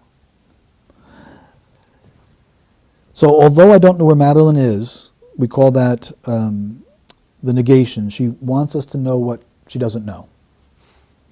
Very sensitive. And then she uses the phrase, you know.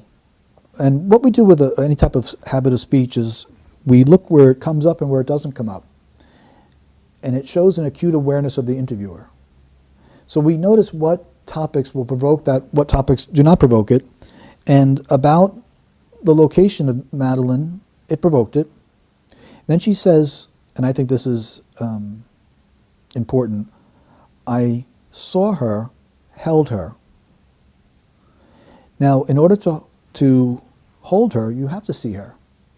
Seeing her is unnecessary. people speak that way about dead people, about dead family members. Because in order to hold her, you have to see her, unless you held a dead body. I think that when Madeline's lifeless body was carried, Kate held her. I think she's telling the truth. I think kids can be written off, missing kids can be written off too easily. You cannot do that. You cannot give up on a child. This is the mother of a missing child utterly avoiding the call to find her child, utterly avoiding the call to attention of what Madeline is suffering through. Instead, this is extreme distancing. I don't want Madeline written off, I want her found. No, kids, general, can be written off. You know, again, that awareness of the interviewer. Missing kids, no, my Madeline. Missing kids can be written off. This is someone who has well moved beyond in the grieving stage. She has well processed the information. Madeline was not coming home, and she's at peace with it now.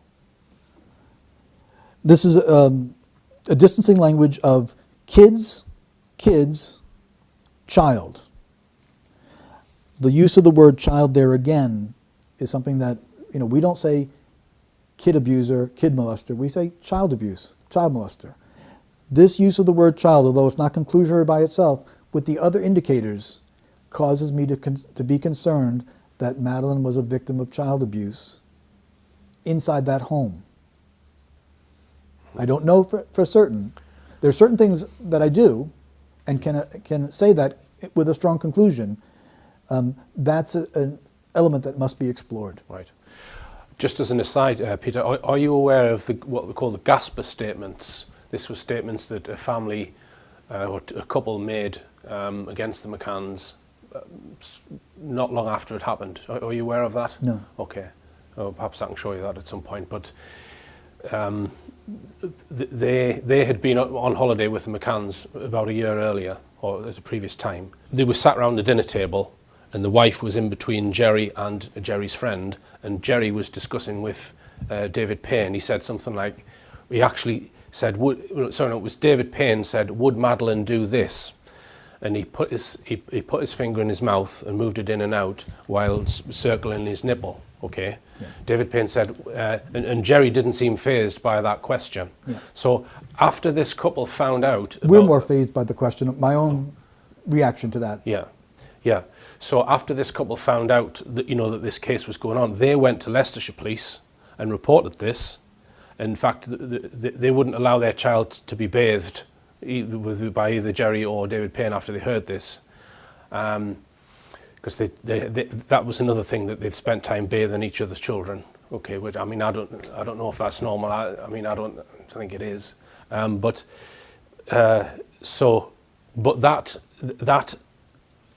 them going to report that in the UK was withheld. The British police didn't send it to the Portuguese police investigation until the lead investigator had been sacked. So that only surfaced, and the Portuguese new investigation team ignored it because we think there's a political decision being made to pull the investigation. Mm-hmm. But yeah, just to point that there's other statement evidence that Gerry might be involved in abuse, even though you've not even seen that. Right. The concerns are in the language, and I didn't know that. Right. But they're in the language. They rely upon an infant's natural sucking mechanism of survival. Right. That's one of the methods of sexual exploitation of a child. So right. that motion that he made. Right. That would certainly fit into the language then. Kids are survivors. Gerry says kids are survivors. He doesn't tell us Madeline is a survivor. He follows the same vein. What they're doing is psychologically they're gone. They're distancing themselves from Madeline. That she doesn't exist.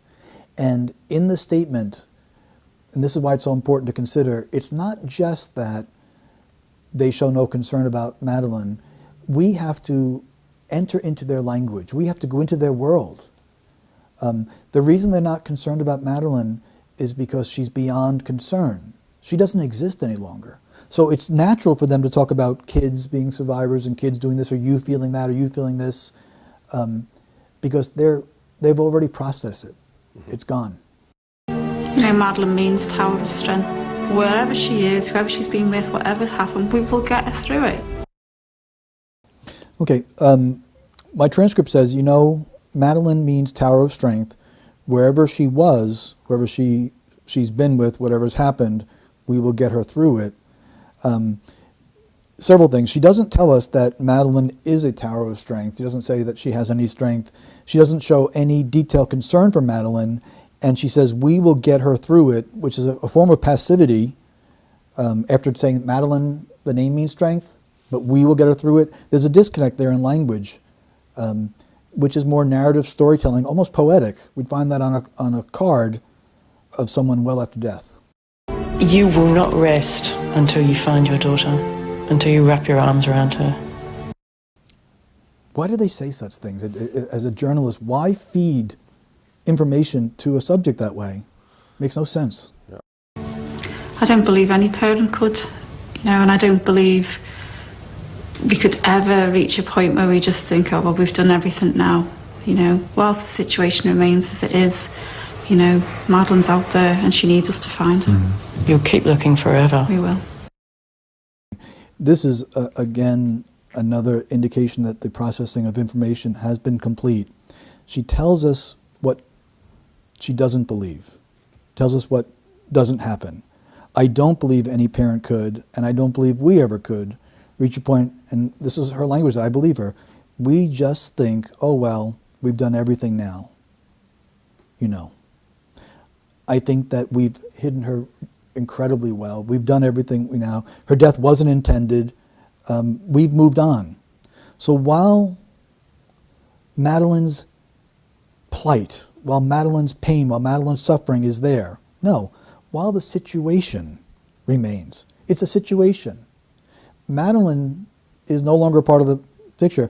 There's a situation, and those in situation involved in it are she and her husband. For them, it's a situation. It is not a trauma.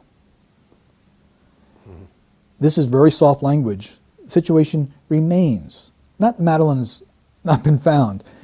And you know, Madeline's out there. Do you notice that she avoids saying anything about the person that has her or the people that have her? So not only do we not have any connection, but even if they had been guided by law enforcement, they would be speaking to the kidnappers. They would be seeking to provoke empathy or some reason to bring her back. No, she's just out there in the passive voice. That again is another indication they're not concerned. Madeline's beyond the need of their concern. What's the last thing she says? She needs us to find her.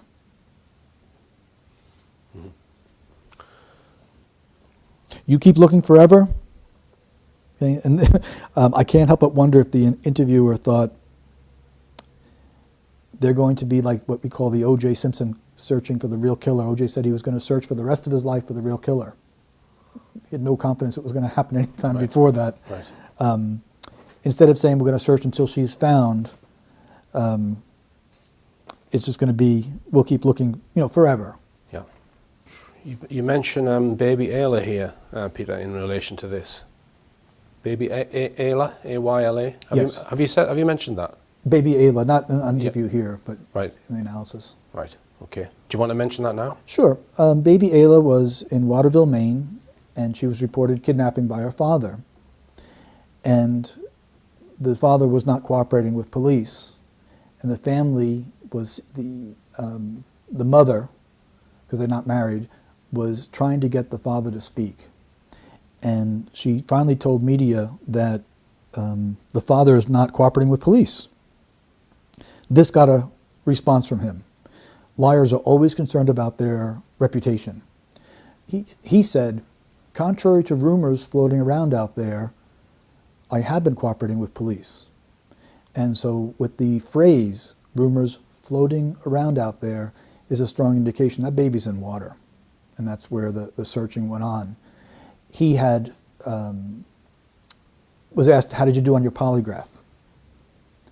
He had been accused of low-level drug dealing, child abuse, other things. He answered, I smoked it.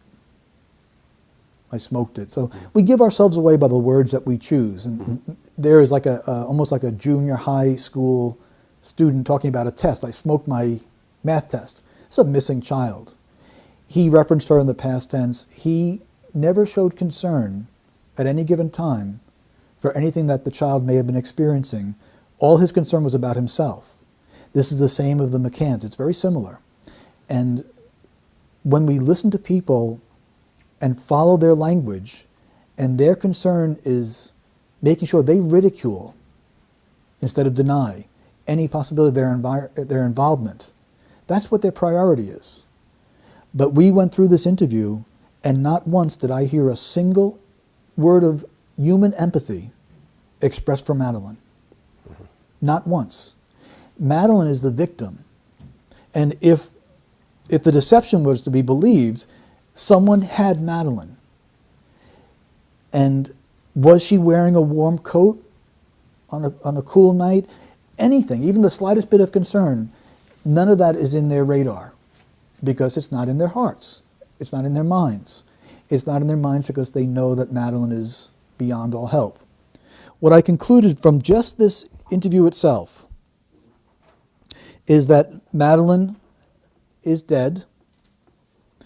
The death was not intentional, that they have disposed of her remains in a hidden manner of which they feel confident will not be found.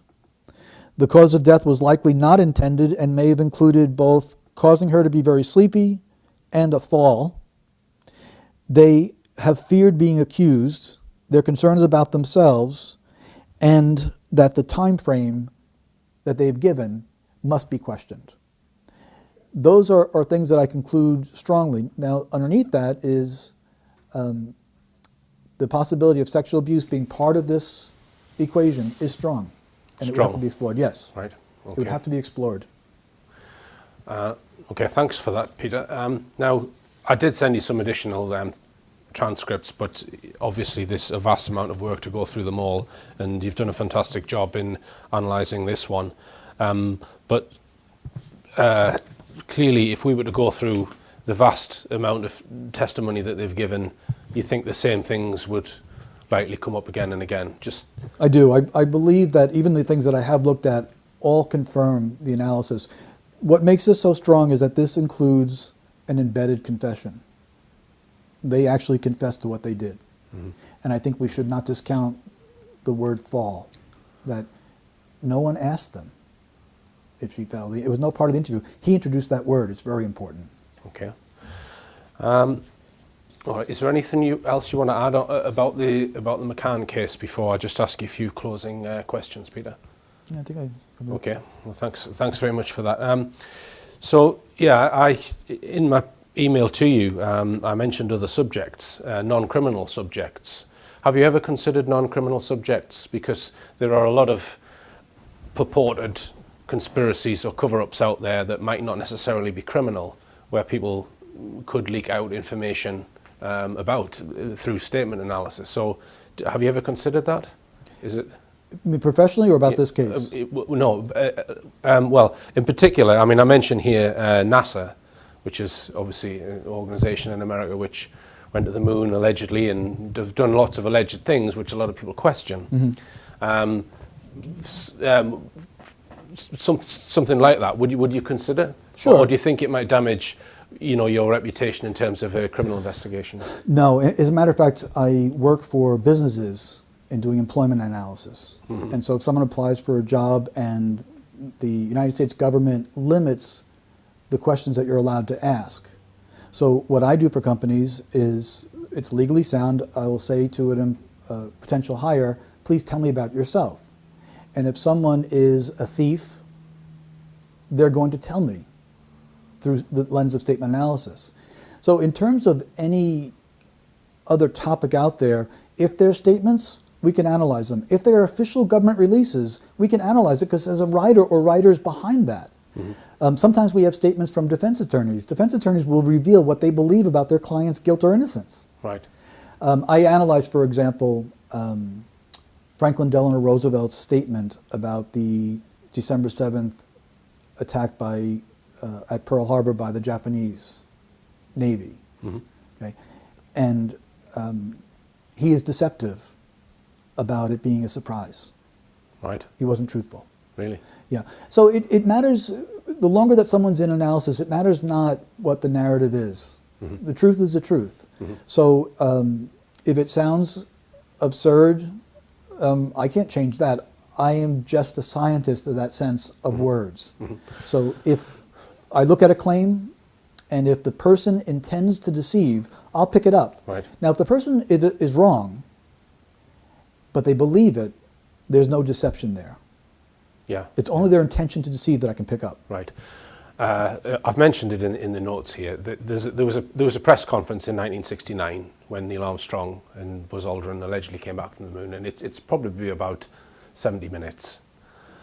And they're speaking freely. They're asked quite open questions about what they experienced, and my feeling is there's a deception going on in there, and they're not being truthful about what they've done on that mission, which I know a lot of, especially in this country, a lot of Americans. Well, there's a lot of Americans don't believe that they went to the moon. Mm. I don't know what your feelings are on it, but that would be high on my list of things for you to look at if I was going to ask you to look at other things. Yes. Okay. And it's simply look at to see if they are intending to deceive, mm-hmm. because in 1969, we look at the context. There is a great deal of fear between the West and the Soviets, and so there was a desire on each part to inflate their scientific knowledge to try to avoid nuclear exchange. Mm-hmm. Pretty tense times. So if one of the astronauts is speaking freely, it's very likely I can tell you if he's intending to deceive or not. Okay. Okay. All right then. And just if people watching this, Peter, want to get involved themselves and become statement analysts, what's your advice? They must have formal training. As you've seen now through this, that the information on a blog is very short, without much explanation, and without the discipline of formal training, even very intelligent people will go astray. And so maybe they will hit 70% accuracy, but the 30% misses are going to discredit not only themselves, but the science. Mm. So we have courses that they take at home, but each course comes with 12 months of support. So they never submit an errant report. You always have someone looking at your work, correcting your work, and if they're wrong, we can go right back and say, here's where it went off.